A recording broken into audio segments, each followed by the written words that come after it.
இன்றைய திருப்பலி வாசகங்கள். பொதுக்காலம் 14ஆம் வாரம் திங்கள்கிழமை. முதல் வாசகம். முடிவில்லா காலத்திற்கும் உன்னோடு நான் மன ஒப்பந்தம் செய்து கொள்வேன். இறைவாக்கினர் ஓசேயா நூலிலிருந்து வாசகம். அதிகாரம் 2, இறை வசனங்கள் 14 முதல் 16 மற்றும் 19 முதல் 20 முடிய. ஆண்டவர் கூறுவது: நான் இஸ்ரேலை நயமாக கவர்ந்திழுப்பேன். பாலை நிலத்துக்கு அவளை கூட்டி போவேன். நெஞ்சுருக அவளுடன் பேசுவேன். அவளுடைய திராட்சை தோட்டங்களை அவளுக்கு திரும்ப கொடுப்பேன். ஆக்கோர் பள்ளத்தாக்கை நம்பிக்கையின் வாயிலாக மாற்றுவேன். அப்பொழுது அவள் அங்கே தன் இளமையின் நாள்களிலும் எகிப்து நாட்டினின்று வெளியேறிய காலத்திலும் பாடியது போல் பாடுவாள். அந்நாளில் என் கணவன் என என்னை அவள் அழைப்பாள். என் பாகாலே என இனிமேல் என்னிடம் சொல்ல மாட்டாள் என்கிறார் ஆண்டவர். இஸ்ரேல், முடிவில்லா காலத்திற்கும் உன்னோடு நான் மன ஒப்பந்தம் செய்து கொள்வேன். நேர்மையிலும் நீதியிலும் பேரன்பிலும் உன்னோடு மன ஒப்பந்தம் செய்து கொள்வேன். மாறாத அன்புடன் உன்னோடு மன ஒப்பந்தம் செய்து கொள்வேன். ஆண்டவராம் என்னை நீயும் அறிந்து கொள்வாய். ஆண்டவரின் அருள்வாக்கு. இறைவனுக்கு நன்றி. பதில் உரை பாடல். திருப்பாடல் 145.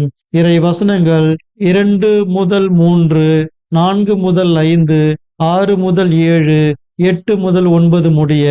பல்லவி. ஆண்டவர் இரக்கமும் கனிவும் உடையவர். நாள்தோறும் உம்மை போற்றுவேன். உமது பெயரை என்றும் எப்பொழுதும் புகழ்வேன். ஆண்டவர் மாண்பு மிக்கவர், பெரிதும் போற்றுதலுக்கு உரியவர். அவரது மாண்பு நம் அறிவுக்கு எட்டாதது. பல்லவி. ஆண்டவர் இரக்கமும் கனிவும் உடையவர். ஒரு தலைமுறை அடுத்த தலைமுறைக்கு உம் செயல்களை பொழுதுரைக்கும். வல்லமை மிகு உம் செயல்களை எடுத்துரைக்கும். உமது மாண்பின் மேன்மையையும் மாட்சியையும் வியத்தகு உம் செயல்களையும் நான் சிந்திப்பேன். பல்லவி. ஆண்டவர் இரக்கமும் கனிவும் உடையவர். அச்சந்தரும் உம் செயல்களின் வல்லமையை பற்றி மக்கள் பேசுவார்கள். உமது மாண்பினை நான் வெறித்துரைப்பேன். அவர்கள் உமது உயர்ந்த நற்பண்பை நினைத்து கொண்டாடுவார்கள். உமது நீதியை எண்ணி ஆர்ப்பரித்து பாடுவார்கள். பல்லவி. ஆண்டவர் இரக்கமும் கனிவும் உடையவர். ஆண்டவர் இரக்கமும் கனிவும் உடையவர். எளிதில் சினம் கொள்ளாதவர், பேரன்பு கொண்டவர். ஆண்டவர் எல்லாருக்கும் நன்மை செய்பவர். தாம் உண்டாக்கிய அனைத்து மீதும் இரக்கம் காட்டுபவர். பல்லவி. ஆண்டவர் இரக்கமும் கனிவும் உடையவர். நற்செய்திக்கு முன் வாழ்த்தொளி.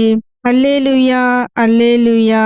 நம் மீட்பராகிய கிறிஸ்து இயேசு சாவை அழித்து அழியா வாழ்வை நற்செய்தியின் வழியாக ஒளிர செய்தார்.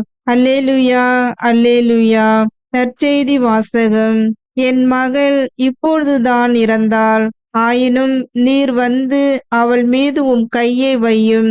அவள் உடனே உயிர் பெறுவாள். மத்தேயு எழுதிய தூய நற்செய்தியிலிருந்து வாசகம். அதிகாரம் 9, இறை வார்த்தைகள் 18 முதல் 26 முடிய. அக்காலத்தில் இயேசு தம் சீடர்களுடன் பேசிக் கொண்டிருந்த பொழுது தொழுகை கூட தலைவர் ஒருவர் அவரிடம் வந்து பணிந்து, என் மகள் இப்பொழுதுதான் இறந்தாள். ஆயினும் நீர் வந்து அவள் மீது உம் கையை வையும். அவள் உடனே உயிர் பெறுவாள் என்றார். இயேசு எழுந்து அவர் பின்னே சென்றார். இயேசுவின் சீடர்களும் அவரை பின்தொடர்ந்தனர். அப்பொழுது 12 ஆண்டுகளாய் இரத்த போக்கினால் வருந்திய ஒரு பெண் அவருக்கு பின்னால் வந்து அவரது மேலுடையின் ஓரத்தை தொட்டார். ஏனெனில் அப்பெண், நான் அவருடைய ஆடையை தொட்டாலே போதும், நலம் பெறுவேன் என தமக்குள் சொல்லிக் கொண்டார். இயேசு அவரை திரும்பி பார்த்து, மகளே, துணிவோடிரு, உனது நம்பிக்கை உன்னை குணமாக்கிற்று என்றார். அந்நேரத்தில் இருந்தே அப்பெண் நலம் அடைந்திருந்தார். இயேசு அத்தலைவருடைய வீட்டிற்கு சென்றார்.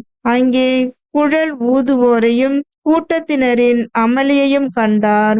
அவர், விலகி போங்கள், சிறுமி இறக்கவில்லை, உறங்குகிறாள் என்றார். அவர்களோ அவரை பார்த்து நகைத்தார்கள். அக்கூட்டத்தினரை வெளியேற்றிய பின் அவர் உள்ளே சென்று சிறுமியின் கையை பிடித்தார். அவளும் உயிர் பெற்று எழுந்தாள். இச்செய்தி அந்நாடெங்கும் பரவியது. ஆண்டவரின் அருள்வாக்கு. கிறிஸ்துவே உமக்கு புகழ்.